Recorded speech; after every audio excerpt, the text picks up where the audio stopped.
I was going to cover Chad Doerman this week, but I just saw that Taylor Schabusiness, okay, if you've heard of this, just got indicted.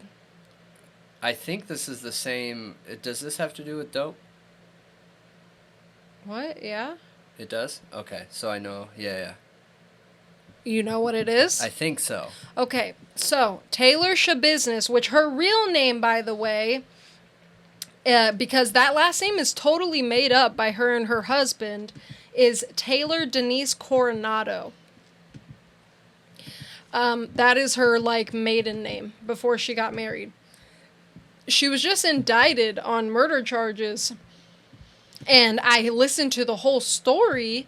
Shout out to, I think, is it Bruce Rivers? He's the criminal lawyer. Like, I watched him read the document, what is it called? What? Where they disclose all the details of the case, the affidavit or whatever. So I listened to him read that, and it's just wild, okay? It's insane. So she is convicted of Shad Therion, I think is his last name, which it seemed like they really wanted to conceal who he was in this case. Like, I kept just hearing the victim, the boyfriend. He's not her boyfriend. He's a fling. He's a side piece, is what he is, to her in particular. According to her, she loved him, though. Yeah, based on what she said. They had been hooking up since high school. Oh, wow. And she got married, and they had an open marriage. Yeah. And she went and did kinky things with him. Yeah. They were into choking. They were into, like, all kinds of kinky things. Yep. And it sounded like they would kind of switch. They would do, like, dom sub stuff, but switch. Yep. It's what I got the vibe of. But he was born in 1997 in Green Bay, Wisconsin. He went to Bayport High School with her, and that's where they met. And they've known each other since they were kids.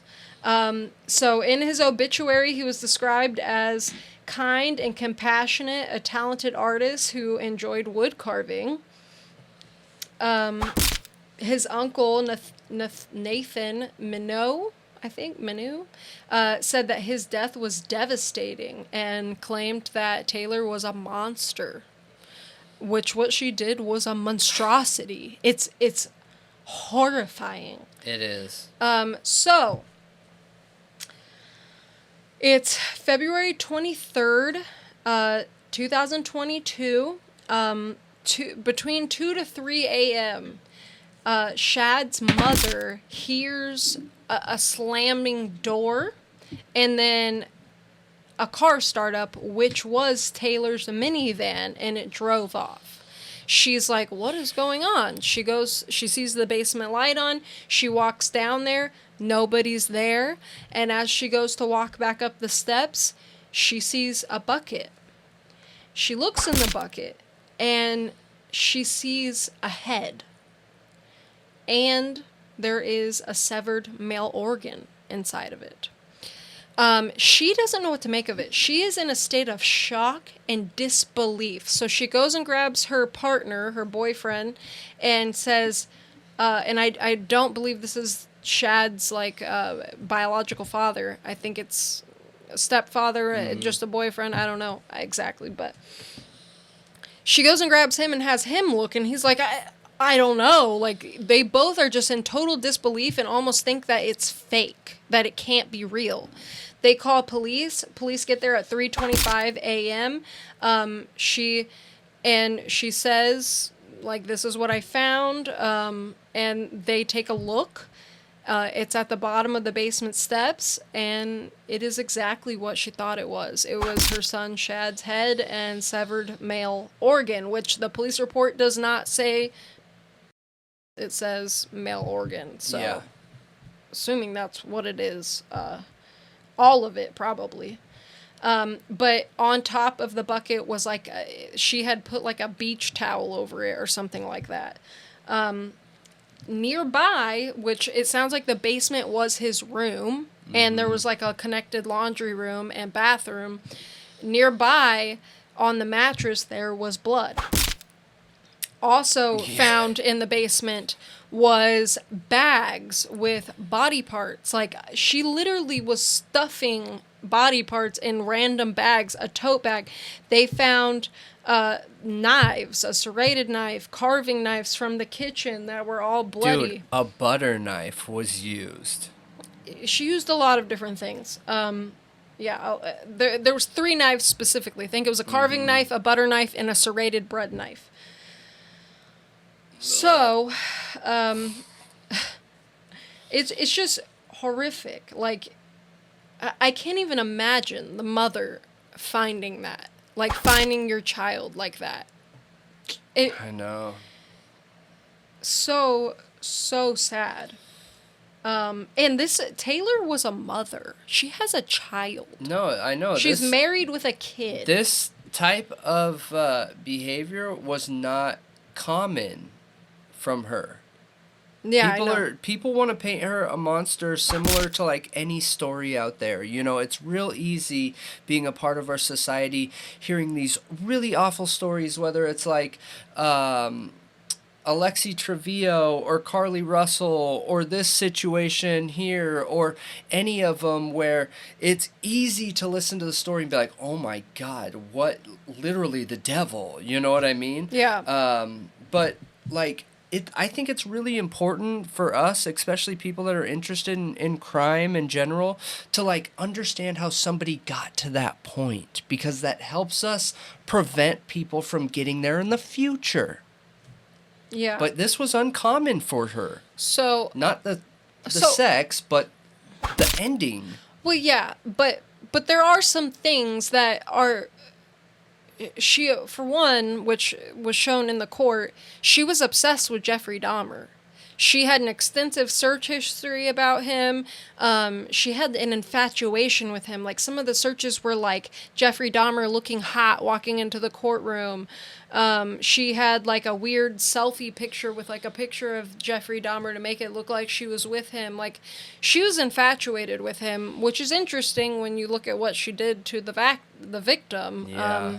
So I do think this was like a drug-induced psychosis. Yeah. But I think it brought out something inside of her that she didn't fully know was there. Mm-hmm. But anyway, she confessed totally. Like, so after the police find this, which that makes me and they talk feel to the like... mother. They talk to the mother. Mm-hmm. She's like, well, I heard a door slam, I heard the minivan, and I know that she, Taylor was here with Shad last night. I thought they were sleeping all day.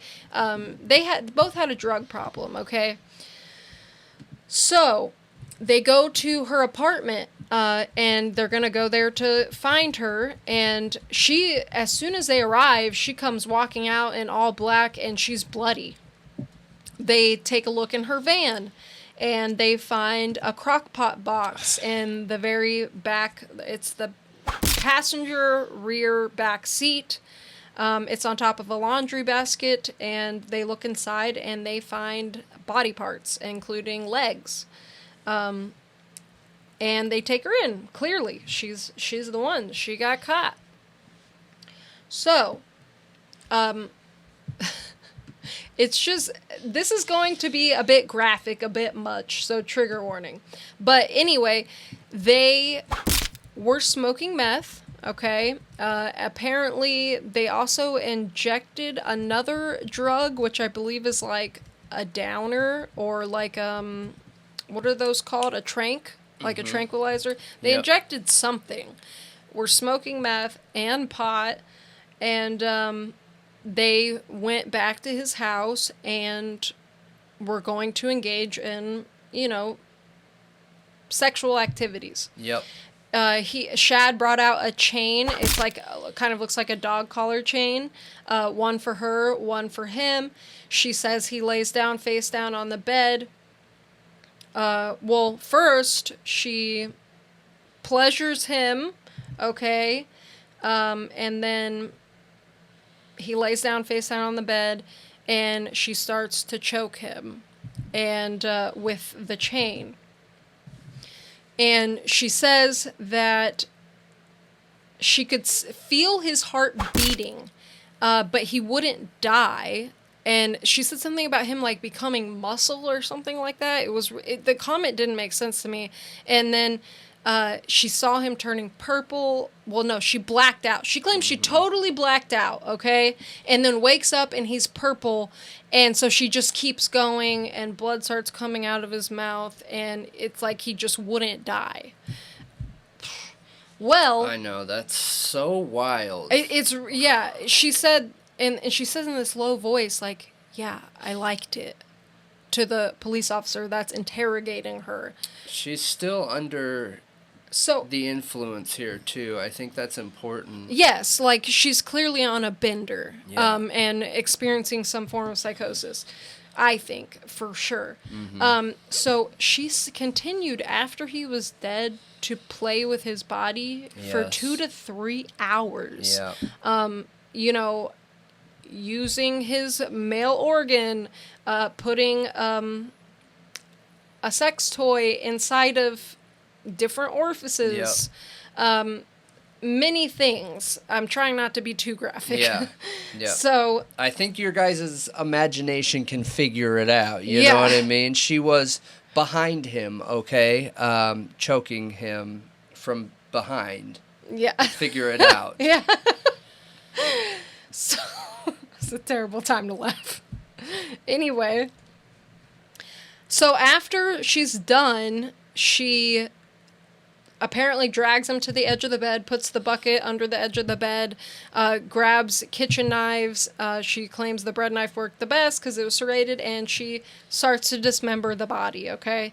The blood dumps into the bucket. She takes it, because they were like, where's all the blood? Like, yes, there's blood on the mattress, but there should be way more blood here. Well, she was taking it bucket by bucket and dumping it in the shower.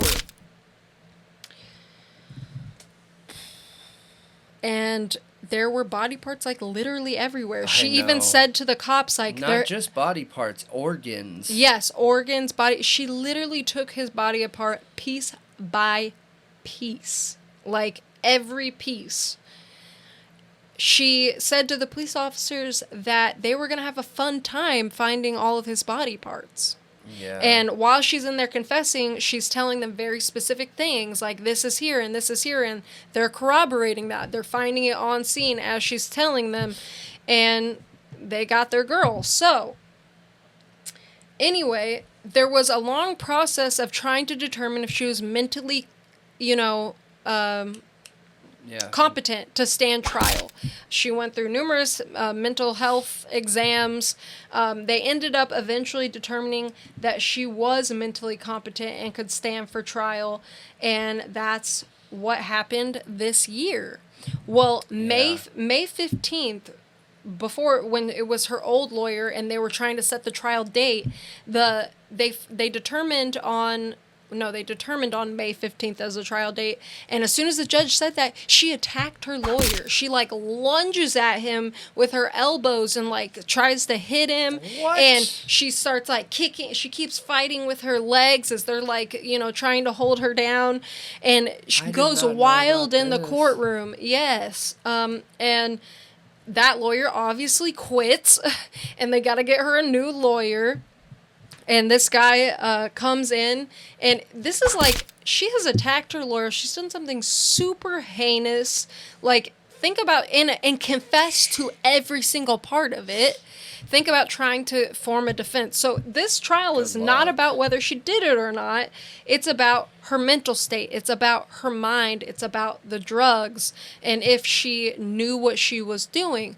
It's pretty obvious from the confession. She knew exactly what she was doing, whether it was drug-induced or not. Oh, gosh, she's claiming she blacked out, yet describing it in detail. Every single thing that she did. Yeah, but she was still high. I think that's the biggest factor there is once you're not high, you don't remember anymore? No. Okay, so meth is not like heroin where once you come down with the half-life and everything like that, like your somewhat normal thinking process. Meth keeps you up so long, and if you're on a bender multiple days, like, your brain will not be normal for at least 2 weeks. at least 2 well, yeah, weeks. because the A full serotonin, sleep, all the chemical imbalances. yeah, Yeah, you got to be able to come completely down, get it all the way out of your system, have all your sleep get caught up that you missed on all those days. That all starts adding up, and then you got to go through like the emotional, the serotonin levels, your the brain has to hormones, heal. everything else that was going on. Like, she would not have been able to think clear for multiple weeks. Yeah, I think you're right. And the psychosis changes you. I've seen it with my own 2 eyes before. I have seen you know? it. I've seen it too, and I do think that's an important element of the case. But regardless, tons of people do meth every day and don't do stuff like this. So she shouldn't be on the streets. No she should way. definitely be when in I'm prison. arguing that, no, I'm not saying. I'm thinking like, yes, she needs some mental help and In prison for the rest of her life. yeah, and not a death penalty probably. Yeah. Yeah. Right. So they went to trial, and what was interesting, she got a new lawyer, okay, and then they went to trial. In his opening statement, though, which I thought Bruce Rivers did a good job talking about, he's a lawyer, he's a criminal defense attorney, so he knows what he's talking about. I totally saw what he saw. The lawyer he's like, I wouldn't even have done an opening statement in this situation. I would have like stayed my opening statement and talked about it later when we got into it or whatever. I don't understand all of it. But when he made his opening statement, what he basically said was, we don't gotta prove nothing. The prosecution has to prove that she did it. And that she knew what she was doing. The burden is on them, not us. That's essentially what he said. It wasn't like, look, my, client was, out of her mind. Like, it was a drug-induced psychosis. So we have the experts. We're going to show you how this affected her brain and why she didn't know what she was doing and this, and this is why she needs, like, mental health help, not prison. Like, you know what I mean? Sure. I don't know. Whatever they would come, like, that's when you're supposed to, like, lay it down. Like, this is what we're here to prove to you. We're going to prove she was mentally unstable and did not know what was going on, or, you know what I mean? Yeah. He didn't say none of that. None of that. Maybe that's why she attacked her first lawyer, because she wants her lawyer to, for real, defend as if it's possible she's innocent. Well, I don't know. You know what's weird? In one part of the court hearing, she looks at somebody, whoever's on the stand, I don't know who it was, I saw it pointed out, where there's this clip of her going like, psh, like she's shooting somebody, like aiming at somebody and shooting at somebody. Really? Yeah. Which was weird. It reminds me of Letitia Stock. Like, she literally just looks insane. I'm pretty sure that doing that in court gets you charged and can get whoever you did that to, removed. Well, she straight up did it. It's video. Like, I saw the video. How did they not hold her accountable for that? That's a threat. The bailiffs and, like, security were, because she has attacked a lawyer, were on high alert. Like, they're all there waiting. So I don't know if they let that slide to not upset her. Like, okay, she made one hand gesture out of all these hours. That's all she's done. So we'll just leave her alone. I don't know, but she totally did it. Threatening is, like, super serious in my opinion. Was it a threat, or it was like, yeah, like, I don't care. You're not competent enough to understand the difference? Yeah, I don't know. Yeah, she did that though. And her lawyer, so anyway, she was found guilty. It literally took the jury 45 minutes. They came out and like, yeah, you're guilty on all charges. And the charges were homicide, third-degree sexual abuse, mutilating a corpse. Good. Yeah, I heard a lot of people saying, how could it be SA if it wasn't attached to his body?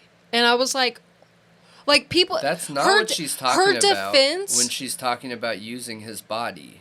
Her defense, okay, tried saying stuff like, well, technically it wasn't a part of him anymore. He wasn't like it. So it can't be SA. Dude, she was wearing a toy. Yeah. Like, okay, maybe you have an argument for that one piece of body part that was already taken off his body, but what about... Well, she used his thing, too. I'm sure, but... She did lots of things, but, I mean... Anyway, that was a weird argument. And then the lawyer was interviewed after the conviction, and they ask, like, about her life and stuff, and they talk about, like, how her mom died when she was young. She lived an extremely traumatic childhood. Her father did horribly abusive things to her. I don't agree with that defense at all.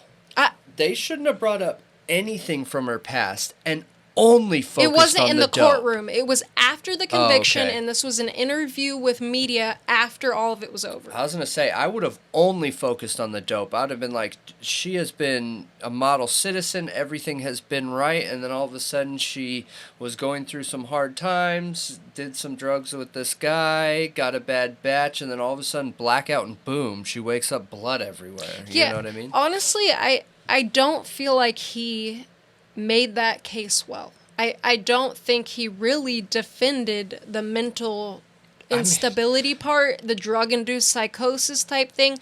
Like, I don't feel like that. But, I don't know. I feel like it wasn't... I almost feel like it wasn't that fair of a trial, but I'm not exactly mad at it either. But he did say that at the sentencing trial later on, that he is going to try really hard to get her help, that she needs help. Like, this is an extremely traumatized person that, was on drugs and needs help. Yeah. Yeah, I believe she should probably be in prison for the rest of her life, but I personally think step one needs to be a secure mental facility. So I don't remember what state this happened at, but like in Southern California, they have a really big secure mental facility where it's prison, but it's focused around mental health and getting you past trauma and like, what's that really famous pinup model? She's there. Everyone knows she's there. Betty something? Betty Page? I don't remember, but... No, I agree. As long as it's like, okay, you have a life sentence and you can spend it in a mental institution, like, that's fine with me. Like... I would just leave it up to a mental health professional. Like, would I be mad if a mental health professional came out in 20 years and was like, look, I really believe that she could come back in society again? I mean... I would need... I would need second opinion, on third opinion, on fourth opinion, on fifth opinion. Like, I would need a group of psychologists, not just one who built a relationship with her. That, because people are flawed. Like, psychologists are super smart and everything, and they know their field, but that doesn't mean they can't be manipulated. Well, it doesn't mean they're superhumans who can call out manipulation every single time they see it. Absolutely. There's a lot of psychologists out there that they themselves are traumatized and have issues and became a psychologist because of it. So they have doctors weaknesses. Are the same way. Anybody, if you're a human being, you have flaws. So there's no way around that. That's just what it is. But yeah, I mean, the Dahmer connection, her infatuation with it, she clearly had a traumatized childhood and then had really dark interests and then was using drugs that can cause you to literally go insane, like clinically insane. I don't know. Like, it just... I think she got what she was supposed to. Even if it was drug-induced, she got what she deserved because I think it brought out something in her that was already there. Maybe. So, I have a hard time saying that unless I see those types of behaviors without the dope, But I don't know. I don't know. I would be so curious to know what a mental health expert says after working with her for like a month or two. You know what I mean? So. Yeah, I would be curious about that, but I just was like blown away. This is so disturbing, and I watched the body cam footage of the police like finding the stuff, and and, like, the cop on the stand, like, when he was watching it, and, like, everyone involved is just like, this is the worst case of, like, dismemberment, and, like, this is just horrible. Yeah, the one thing that throws me for a loop is that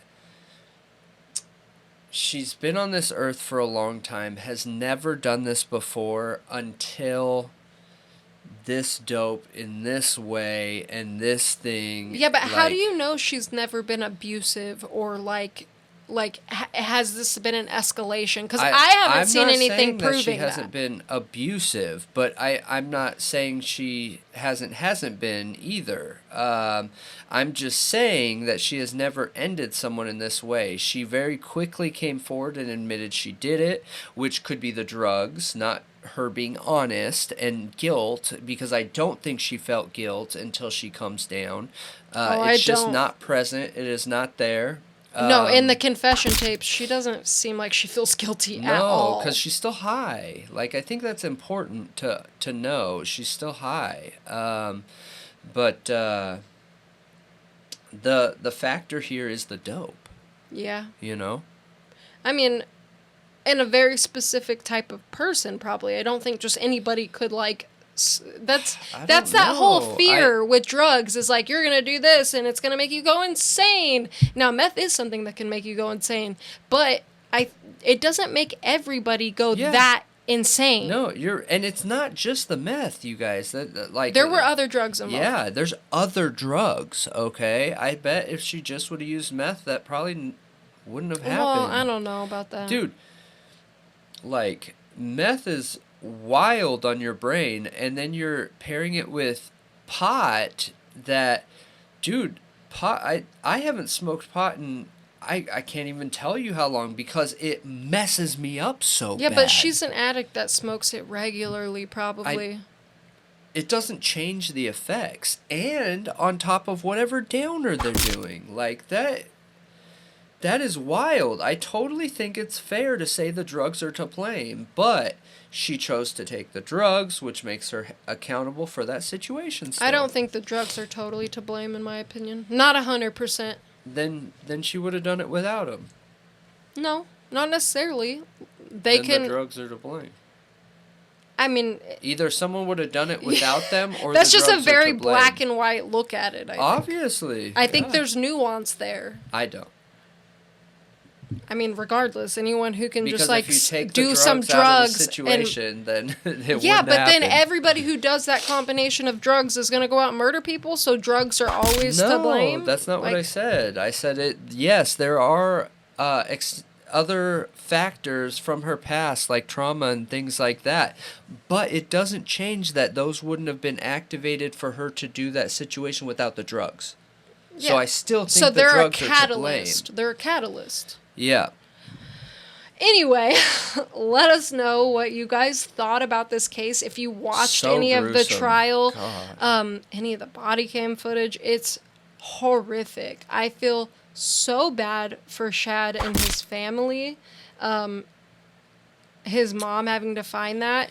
And I really hope that they find peace after this, that they can move on with their lives and, you know, remember the good things about him. And you know, I read this for the first time ever, okay? And for you guys watching, I don't know if we've talked about it recently, but like before we started doing the podcast, I did not watch any online content. I just didn't. You know, I'm starting to catch up and consume all this stuff since we started doing this, but for the reason why I didn't see this case before. An hour before we started shooting, I was reading it, and I was like, oh my gosh, I need to cover this.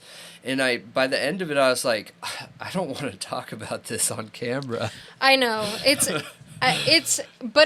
like all over the media right now. I hear you. So, I get it. I'm glad that you covered it, because I wanted to, but then I was like, but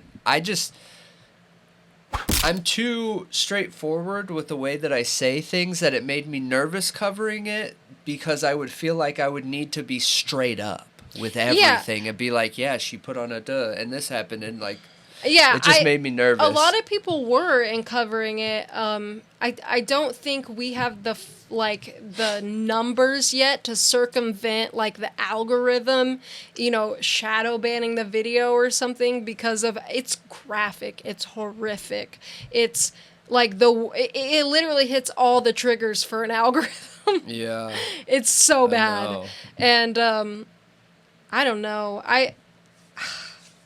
It's just like heart-wrenching, honestly. Yeah. So, Yeah. but Wild. yeah.